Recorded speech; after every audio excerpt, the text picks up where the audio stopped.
तो ऐसा प्रेम का रस वृंदावन में घोलते हुए भगवान श्री कृष्ण तमाम प्रकार की लीलाएं करते करते महाराज का भी प्रसंग श्रीमद् भागवत महापुराण में आया है। तो महाराज की एक छोटी सी महाराज की परिभाषा बता करके आपको आगे चले। कुछ लोग सोचते हैं कि महाराज का तात्पर्य यही है भगवान श्री कृष्ण गोपियों का हाथ पकड़ के नाच रहे थे, यही महाराज है। ना ना, महाराज ये नहीं है। महाराज तो वो है जैसे हम आप पानी में चीनी मिला देते हैं ना, तो चीनी घुल जाता है, चीनी दिखता है नहीं नहीं दिखता है, लेकिन पानी का स्वाद बदल जाता है। जैसे पानी में चीनी घुल जाने के बाद पानी पानी नहीं रहता, रस बन जाता है। जिसमें चीनी घुल गया हो हम उसको पानी थोड़ी कहेंगे, उसको तो हम रस कहेंगे। रस है भैया, ये रस है, रस। अब पानी पानी नहीं रहा, क्योंकि चीनी अपना अस्तित्व प्रदान कर दिया है। पानी को चीनी अपना अस्तित्व दे दिया है, पानी में चीनी अपना अस्तित्व खो दिया है। वो रस उसी तरीके से परमात्मा में जीवात्मा अपना अस्तित्व खो दे, वही रास है।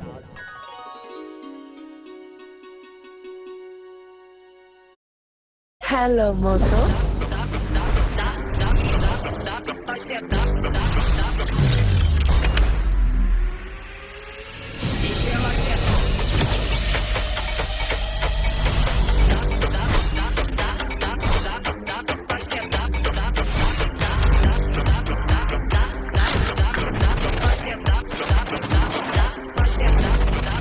Moto G45 5G, fast and wow. Hello, Moto. परमात्मा में जीवात्मा खो जाए, जैसे पानी में चीनी खो जाता है, भूल जाता है, खत्म हो जाता है, लेकिन स्वाद बदल जाता है। तब वो पानी पानी नहीं रह जाता, तब तो रस बन जाता है। वही सूत्र जीवात्मा और परमात्मा में होता है। पानी में चीनी घुल जाए, अस्तित्व खो जाए, रूप स्वरूप नष्ट हो जाए, तो वहां रस होता है। और जब ये जीवात्मा अपना अस्तित्व परमात्मा को सुपुर्द कर दे, मैं नहीं, मेरा नहीं, ये तन किसी का है दिया, अपना भूल जाए, अपनापन भूल जाए, अस्तित्व भूल जाए, खुद को सुपुर्द कर दे परमात्मा को, जहां दो न रहे, जहां एक हो जाए। जैसे चीनी और पानी मिलकर के है दो, लेकिन एक है रस। उसी तरीके से जैसे सिंधु रूपी परमात्मा को देखें तो बिंदु रूपी जीवात्मा सिंधु में मिलकर के एक हो जाए। तो जब चीनी और पानी एक हो जाता है वो रस, और जब जीवात्मा परमात्मा दो नहीं एक हो जाते हैं, उसी का नाम श्रीमद् भागवत महापुराण में रास है। भगवान श्री कृष्ण शरद पूर्णिमा के दिन गोपियों के मन की इच्छा को पूर्ति करने के लिए, और वो गोपी कोई मामूली नहीं है, बड़े बड़े ऋषि महर्षि हैं, बड़े बड़े ज्ञानी ध्यानी हैं। मिथिलानियों में रहने वाली वो मिथिलानियां जो भगवान को अपने पति के रूप में देख करके ललचा रही थी, आज वही अहीर के यहाँ जन्म लिए। बड़े बड़े ऋषि महर्षि, बड़े बड़े ज्ञानी ध्यानी, बड़े बड़े तपस्वी, बड़े बड़े योगी हैं, जो आज वृंदावन में गोपी के रूप में प्रकट हुए। इस जन्म में मिलने का दिन आ गया है। अभी तक तपस्या चल रहा था, ध्यान के माध्यम से, तप के माध्यम से, संयम के माध्यम से, योग से माध्यम से भगवान को प्राप्त करने की सारी विधा, लेकिन इस जन्म में उसका परिणाम मिलने वाला है। गोपी के रूप में आज भगवान मिलने वाले,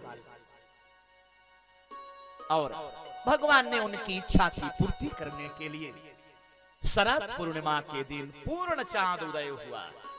पूरा एकदम बड़ा सा चांद नीले आसमान में।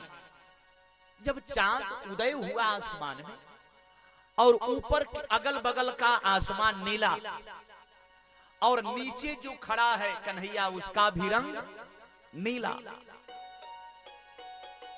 नील सरूरुह नीलमण नील नीरधर श्याम, ऐसा शोभा लगा जैसे नीले आसमान के नीचे नील समुद्र में नील कमल पर जैसे कोई नीलमणि रख दिया हो तो जो शोभा होती है, एक नीलम पत्थर होता है, नीलमणि उसको कहते हैं, मणि। ऐसा कौन लग रहा था? नीले आसमान होने के कारण समुद्र भी नीला दिखता है।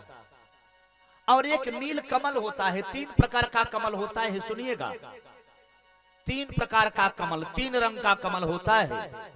एक नील कमल, एक लाल कमल, एक श्वेत कमल। शारदा मैया किस कमल पर बैठी हैं? या कुंदेन्दु तुषारहार धवला, या शुभ्रवस्ताविता, या वीणा वरदंड मंडित करा, या श्वेत पद्मासन। मां शारदा श्वेत पद्म की आसन पर, श्वेत कमल की आसन पर विराजमान है, और ब्रह्मा जी लाल कमल के आसन पर विराजमान है, और जो नील कमल है उसको भगवान नारायण अपने हाथ में बनाए हैं, हाथ में धारण किए। ये 3 कमल है। तो आज भगवान श्री कृष्ण की ऐसी शोभा लग रही है जैसे नीले आसमान के नीचे नील समुद्र में नील कमल के पुष्प के दल के ऊपर कोई नीलमणि रख दिया हो तो जो आभा प्रभा होती है वही आभा प्रभा आज मेरे कन्हैया का है। 7 वर्ष की अवस्था, 8 वर्ष की, घुघराले बाल है, छोटी छोटी आंखें हैं बढ़िया, तिरछी सी भौएं हैं, बाल का घुघराला बाल ऐसा बड़ा हो गया है कि कंधे तक आ जा रहा है। इधर घूमते हैं तो बाल इस गाल को ढक लेता है और इधर घूमते हैं तो बाल इस गाल को। कई बार भगवान का मुखचंद्र ऐसे ढक जाता है जैसे बारिश के महीने में चांद को ये बादल काले ढक लेते हैं।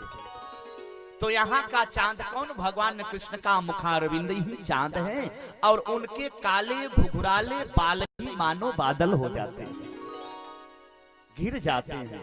तो ऐसा लगता है कि प्रकाश धूमिल सा हो गया, फिर भगवान ने बाल झटक देते हैं, ऐसा लगता है चंद्रमा पुनः उदय हो गया। कमल के पुष्प की जो उसकी कली होती है वैसा कन्हैया का नुकीले नुकीले दांत